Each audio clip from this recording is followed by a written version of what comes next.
Bonjour and welcome or welcome back to my channel, Claude here. Today I'm going to be doing a review of the Surrealist Tarot by Luigi Di Giammarino. I hope I didn't butcher this name, but I got a funny feeling I may have. So this is, as per usual, going to be time-stamped. So if you just want to see the artwork, just, go to the cards timestamp. But I'm going to talk to you about, briefly about the box and the guidebook, and I think it's worth noting. So anyway, but you do you, okay? So it's a Lo Scarabeo publisher, as you can see right here. It retails, on the box it says $24.95 US. It is the tuck box, and yeah, it arrived like this from Amazon. It was wrapped, but yeah, not very good. I was not impressed by this. This is the back. So if you're into the paintings of Dali, for instance, and André Breton, then you're going to like this.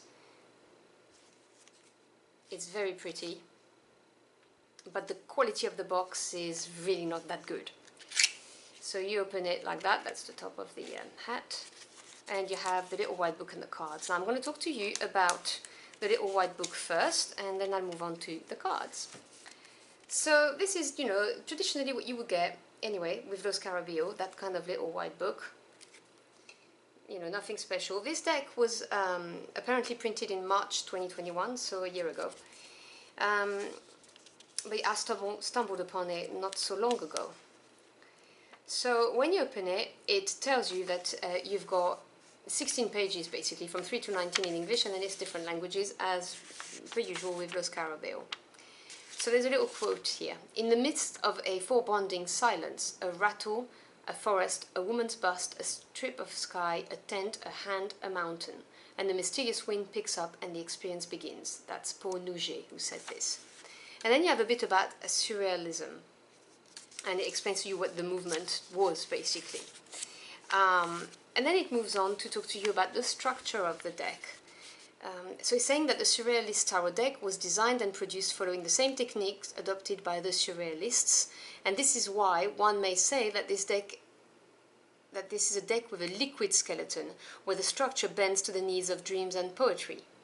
The major arcana embody the stages of a dreamlike journey punctuated by surreal visions, some of which, like Dali's soft washes or Magritte's men in bowler hats, have become a shared heritage of imagination, concrete proof that Breton's dream of transforming the world and changing life was not actually quite so reckless. Each major arcana and the minor as well bear an evocative name, which often recalls an existing surrealist painting. The major arcana are also accompanied by a quote that expands the meaning of the card. Take the word meaning of the cards very loosely, because if you're new to tarot, there is really nothing in here for you. You're going to struggle with this. So for the major arcana, for instance, you get the Fool. So the title is The Forbidden Universe, and it reads, "The anarchists leap towards total inner freedom. What is folly? It's a clock or a metronome that forgets to walk or to stop. Man Ray." So, if you don't know what the card means, I'm sorry, this really doesn't help. The other thing I want to talk about is the fact that you will see illustrated minors here, so following the Rider-Waite-Smith system. But then in the major arcana, they followed the Tarot de Marseille system, where you have Justice as number 8 and Force as number 11, because Rider-Waite, they flipped them to make it match the zodiac signs. So Force, being a lion, had to be month number 8 with Leo, and Justice, with a scale obviously, had to go to number 11. Do you know what I'm saying? So yeah, this is like, to me, right, if you're going to illustrate your pips like you would a Rider-Waite-Smith, then you should follow the numbering of the major arcana, and in that case we should have Force or Strength as number 8 and then Justice as number 11. Anyway, that's a pet peeve from me. I had to share it because it may annoy some of you too. Then it moves on to the minor arcana. So you have a little blurb about the pentacles. Now in this deck, the pentacles represents liberation, and just to give you an idea, you really get 2.5 lines per card. So let's say the ace is called the pleasure principle, the dazzling splendor of inner liberation, spiritual power, social success. I mean, it's a little bit strange. You know, the Six of Pentacles, for instance, is called the Angel of the Hearth, or Half. Personal development, unselfish love. I'm sorry, this really doesn't work for me. Pentacles represents the physical realm, you know, things that are practical.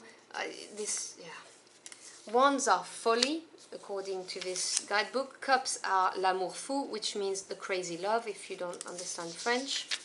And swords are the unconscious. And again, you really get 2.5 lines and it's not very helpful.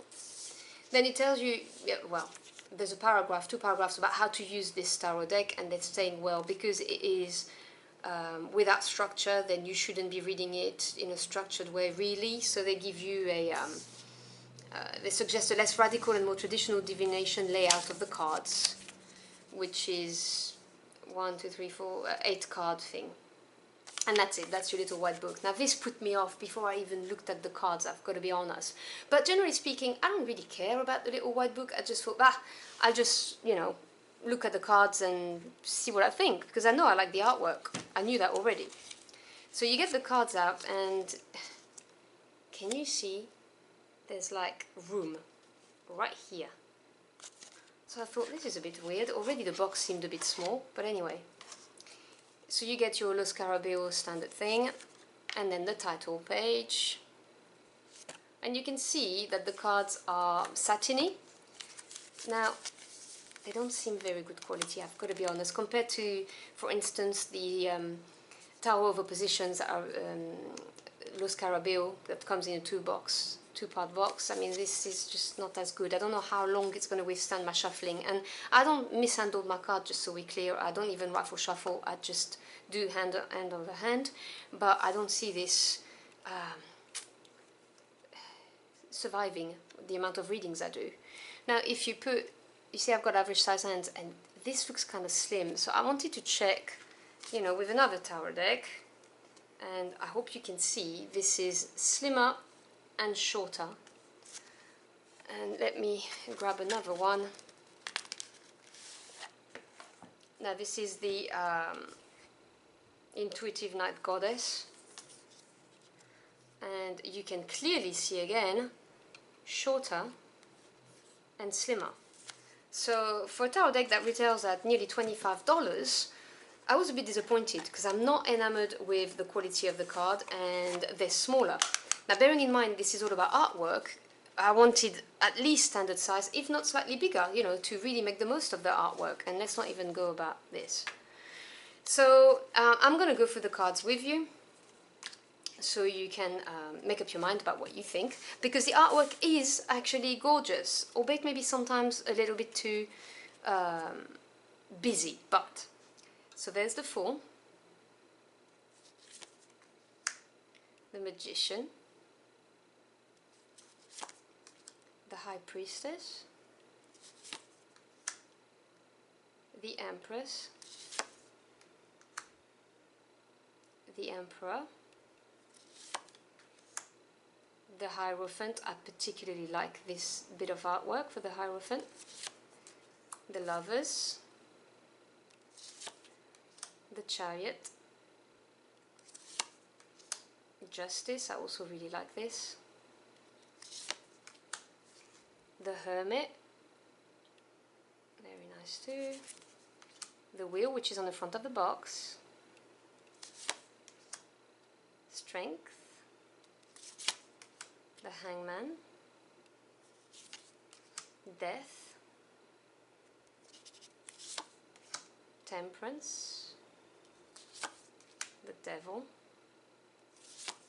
the Tower, the Star, the Moon, the Sun, Judgment, and the World. So that's your major arcana. Let me put it here. Next we move on to the Cups. So there's your Ace, 2, the 3 of Cups, the 4, the 5, the 6 of Cups, 7, 8, he is right here turning his back. So you can clearly see the pips follow the Rider-Waite-Smith. 9 of Cups, and 10 of Cups, and then you have your Page of Cups, the Knight of Cups, the Queen of Cups, which I particularly like the green shades of it, the heart chakra, that's nice, and the King of Cups. So then we have the Pentacles. Let me just grab it. So there's your Ace of Pentacles. Remember that I told you that in this deck they're called Liberation for some reason, so I'm assuming that's the freedom idea with the boat, the ship, but I'm not sure. The 2 of Pentacles, 3, the 4, and the 5, 6, 7, 8. As I said, I'm a real fan of this movement in painting, so I do find the artwork very attractive, which is why I ordered this deck. That's the 9 and the 10. Now you have your Page of Pentacles, Knight of Pentacles, the Queen of Pentacles, and the King of Pentacles. Then it's the Wand suit. So there's your Ace of Wands, the 2, 3, 4, the 5 of Wands, the 6 of Wands, 7 of Wands, the 8. You see, I don't feel the energy of fast movement in this card. 9 of Wands and 10 of Wands. Then you have your Page of Wands, which I quite like. The Knight of Wands, the Queen of Wands, and the King of Wands.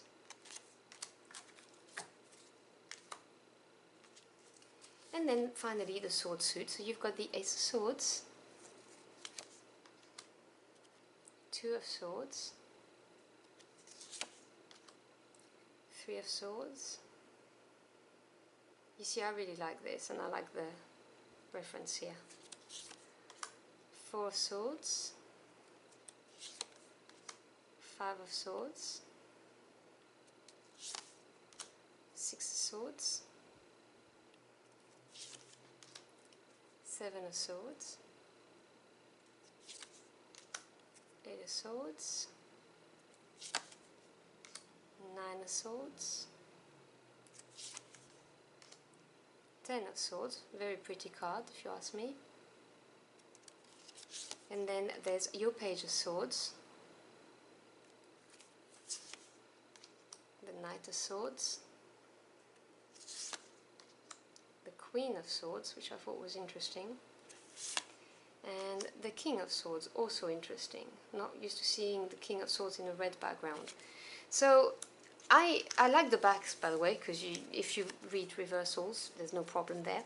But I've got to say, I'm in two minds about this. I'm going to work with it a little bit and see if I can get my own personal meanings, you know, do some inner practice with it and try and see what's what with it, if I get messages, because the booklet is useless and because it deviates so much from the meanings of the suits, from what I read, I need to dive into this. So this is going to be a deck I'm going to use for my personal practice. And then I'll see if I need to rehome it or not, you know. But yes, I'm 50-50 about this deck. And I would definitely not recommend it for a beginner reader. You know, this is for more advanced if you already know all the general meanings and so on. However, I can't fault the artwork. The artwork is beautiful. It really is beautiful. But the quality lets it down and it's too small. It really needed to have bigger cards. So let me know what your thoughts are on this deck. Do you have it? And if so, do you agree, disagree with me? Or are you interested in buying it because you just like surrealism when it comes to artwork, generally speaking? Let me know. I love discussing tarot, so I would love to hear from you. So I hope you've enjoyed this little review. And whenever you see this, I hope you have a fantastic day. I'll see you again very soon. Thank you so much for your time once again. Until next time, au revoir.